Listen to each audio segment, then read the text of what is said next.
Sanibona, ngaphambi singene kwividiyo namuhla, ngithi angithathe lethuba ngibonge i-support nothando enikhombise lona lingaphezu kokucabanga kwethu. Siyacela niqhubeke nisiphote njalo ngokubuka amavidiyo ethu, ungakhohlwa ukukhomenta, ushare, ulike. Siyafisa ukuzwa umbono wakho. Sicela ke singene kwividiyo namuhla.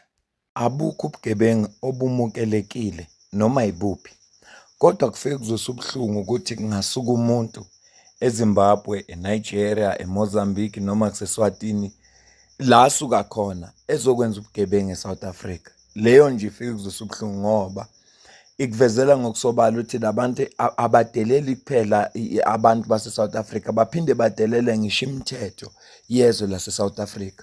Khomsa khona i-South Africa abayisabi ngoba lo muntu uyeke ukwenza ubugebengu ngakubo, uyeke ukuthengisa ama-drugs ngakubo, uyeke ukukhanda i-club lapha afake omahosha ngakubo, kodwa konke lokhu uzokwenza la eSouth Africa.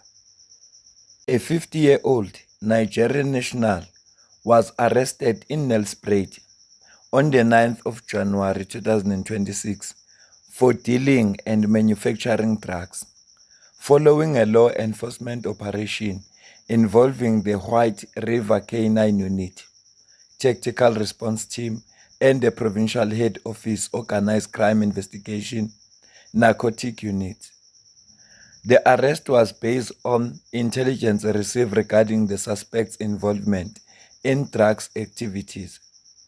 During a search of flat around Stonehenge, a hidden compartment inside the wardrobe was found, containing 1.8 kg of crystal meth, 900 grams of cocaine, various forms of crack cocaine, 250 grams of heroin, and 44,800 rand in cash. The total estimated value of drugs is 1.2 million rand. The suspect faces charges of dealing and manufacturing drugs, identity fraud, and contravention of the Immigration Act. He is expected to appear in the Nelspruit Magistrate Court. Acting Provincial Commissioner Major General Dr. Zef Mkhwanazi commended the collaboration between all units involved. Ukhetha ukuzomanufacture ama-drugs la abulale abantu base-South Africa.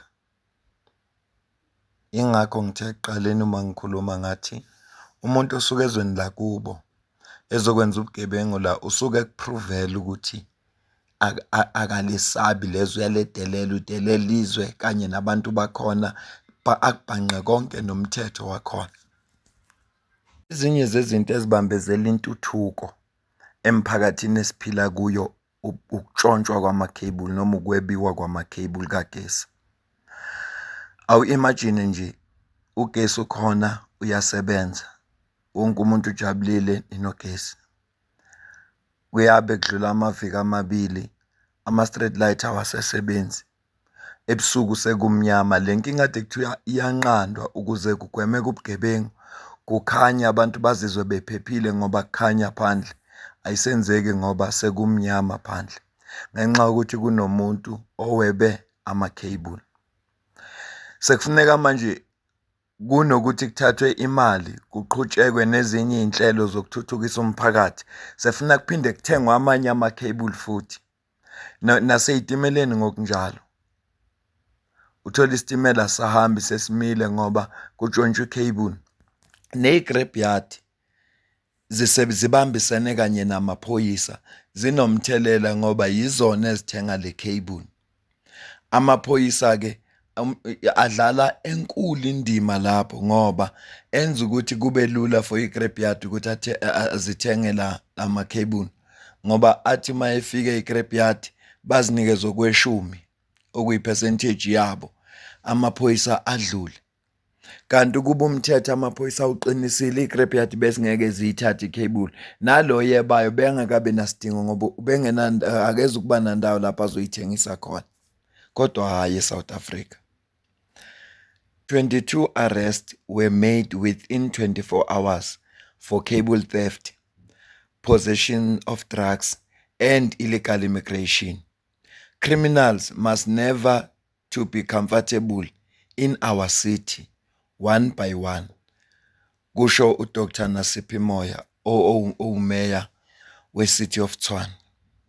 The Border Management Authority and the South African National Defence Force intercepted more than 20 miners near the Beit Bridge port of entry along the Limpopo River during a border security patrol. The children, aged between 5 and 17, were believed to be traveling from South Africa to Zimbabwe without lawful supervision.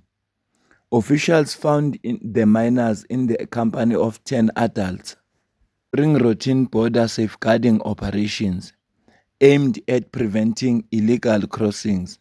Preliminary checks revealed that only one adult was the parent of one child, while the remaining minors were traveling without parents or legal guardians. BMA Commissioner Dr. Michael Masiapato said the incident raised serious child protection and legal concerns.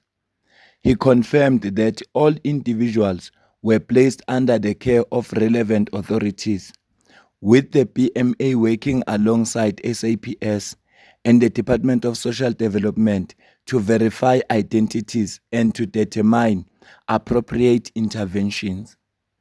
Authorities said joint operations with security partners will be intensified to prevent child exploitation and illegal border movement. Social welfare teams are prioritizing the safety and care of the minors as investigations continue, with further decisions regarding their statuses expected in the coming days. Uma kutholakala umzali oyedwa, ingane inomzali oyedwa, kodwa le ngane zibalelwa ku-20. Lezi ezinye eziwu-19 bapha abazali bazo. Kungenzeka na ukuba lezi ngane beziyingxenye yalento ekuthiwa human trafficking, bezebiwa lezi ngane ziya kulamanye amazwe ziyoba zigqila khona. Kungenzeka na? Ya, South Africa sinawo umthetho. South Africa kampunzi idle mini. Ikhululeke ngempela South Africa. Yazi ngihlezi sisho sithi siphila kwi-South Africa ekhululekileyo, bengingakuqondi kahle lokho. Kodwa manje sekuvele kwangicacela ikhululekile iSouth Africa. So you know that is wrong, and you still break the law. It's not intentional. Okay. Premier, here's the culprit. Yeah. I see that they will deal with it right. Why assisting people to cross illegally? Hey? Hey? I will apologize to you. I'm not what all time. Listen, let her jiggle a change a drying. Barrel South like a big bridge. You are using this route. And it's wrong to break the law. It's wrong. That's what we're saying. And we keep on. You see now when you are saying to me, in Tshwarele, I won't repeat it again, and we don't arrest you. Tomorrow you're going to do double. No, let me tell you something.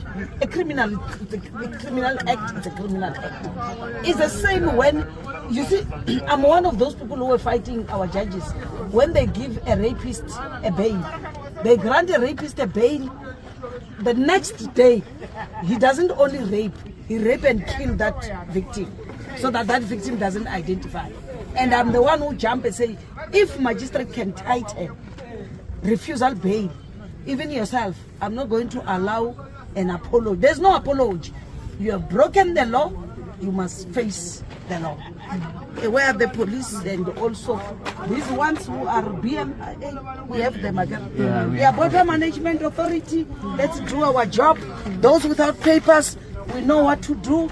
The driver, he is the one who is breaking the law and assisting people to break the law. I wish I could be in that court appearance of yours so that we can set an example. We don't solve the problems by breaking the law. You don't say because I'm unemployed, I must go and hijack cars and kill people. That is not correct. It is not correct. We know the problems, we know the challenges, but that doesn't guarantee us to say we must break the law. Please, let's let's do our work here. Where to and where from? Oh, from Zimbabwe. Daniel Ndov, where are you going? This is South Africa. Where are you going? You're in South Africa. Deep Sloot. You're going to Deep Sloot. So why do you come through Growers Bridge when there is Bait Bridge, which is closer? Because you knew that side we have a lot of roadblocks, so you were told there's a safer one. No. You will find us even here. No. So the three of you do not have any papers or anything. Then BMA, they are going to work. They must just bring a bus. Yeah. So Azinkulu into ese-South Africa yithi nje singazi bantu base-South Africa ake sizihlupheni sizihluphe ngokuvakasha sizihluphe ngokuhamba ngiyazi ukuthi abanye bayatravela kodwa nje asike sizihlupha senze nama-passport sizihluphe siphume siyobona kwamanye amazwe siye ko-Kenya siye ko-Malawi siyobuka uthi omunye ubhuti eKenya wafika wabona infrastructure ayikho nje South Africa ingcono kakhulu kunabo kusafuna sihambe sizibonele lezi zinto ngoba ikhona into ese-South Africa angeke labantu bazame ngakho konke okusemandleni ukuze South Africa ingekho into ekhona la thina mhlambe we are missing something njengabantu base-South Africa mhlambe sinye sesizathu esenza lokho ukuthi sihlala la sizalela sakhulela la asiyazi enye into ngakho ke asike sizipheni ithuba lokuhamba mhlawumbe sizobuya sesi understand yonke lento eyenzakalayo ngoba kwamanje iyasidida abantu baqokela ukufa bafelo eSouth Africa abantu baqokela ukuthi ngcono beze eSouth Africa benze wonke amaso abangawenza uze bafike eSouth Africa banele babona iBait Bridge ivaliwe babona abaphume ngenye indlela kanti ngeshwa uPremier waseLimpopo uzobe khona kodwa uyabona ukuthi ikhona into ekhona ngeSouth Africa nangixakekile ngoba ngazi ukuthi yini kodwa ikhona ngempela into ekhona eyenza ukuthi labantu bazingene kuma risk kangaka beze South Africa phandle komthetho nje waseSouth Africa ongekho ngoba umthetho waseSouth Africa uyabavuna labantu bavikelekile labantu eSouth Africa noma bengafika la benza ubugebengu okulungile engani benza into eright kufanele mabenza ubugebengu sibashayile izandla sincome ama-organization anjengo South African Human Rights Commission sithi hayi niyawubona umsebenzi wenu muhle eminyakeni edlule ke kwakhala kakhulu ngokulahleka kweimoto lezi ezingamavan kuthiwa ziyacrossa zekulamazwe ngaphandle nakule story ngifuna ukusikhava manje okungesokugcina kule video sikhuluma ngalelo daba a joint operation by the South African National Defence Force and the Border Police Reaction Team has led to the recovery of a stolen Ford Everest XLT from the Limpopo River near Musina. The vehicle was allegedly being smuggled into Zimbabwe when it entered the river. Police conducting crime-combating patrols near border spotted the Ford Everest driving directly into the fast-growing Limpopo River on Monday, 5 January 2026.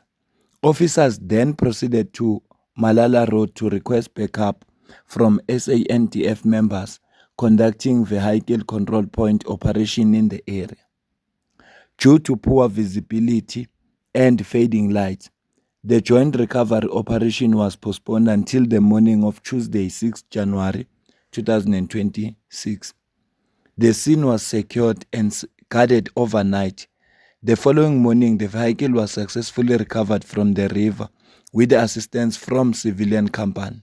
Ford Everest XLT, valued at approximately 940,000 rand, was taken to South African Police Service impound facility. Police later confirmed the vehicle has been reported stolen on 31 December 2025 in Pelapela, Limpopo, and was fitted with false registration plates. Kuyona yodwa ke imoto letholakele le Volvo le nezinye ozozibona la ku screen sakho ngezinye zeimoto ezitholakele zinqamula. Yabona le moto lezi zinqamula umfula, ziwezwe kahle ngesikepe, ziphumele kulamazwe. Khumbula phela ukuthi i-tracker isebenza national. Once imoto nje yakwazi ukunqamula lo mfula lo, idlulela kule side le, seyingene kwelinye izwe. I-tracker yakhe ayisasebenzi. Isimo nje sibhekene naso eSouth Africa. Okubuhlungu yonke lento yenziwa abantu abangebona abala ngokobuzwe. Yenziwa abantu nabo nokubala abekho semthethweni. Bayangena nje bebe imoto bakwazi ukuyikhipha eborder ephumele kula amazwe. Isimo nje sibhekene naso. Angifuni ukuphawula into eziningi. Ngicela ukuyibamba le video la. Ngifisa ukuzwa ukuphawula kwakho la comment section. Ngezwe ukuthi kuthinwe nokwakho ukuphawula ngalolu daba nje sixoxa ngalo. Nalobugebengu benziwa yilabantu. Uthi kahle kahle kusho ukuthini lokhu ngokubuka kwakho? Ngoba mina ngichazile ukuthi ngesingami kusho ukuthi labantu bathi asisabi iSouth Africa, asisaba abantu bakhona, asisabi umthetho wakhona. Yingakho sokwenza noma yini.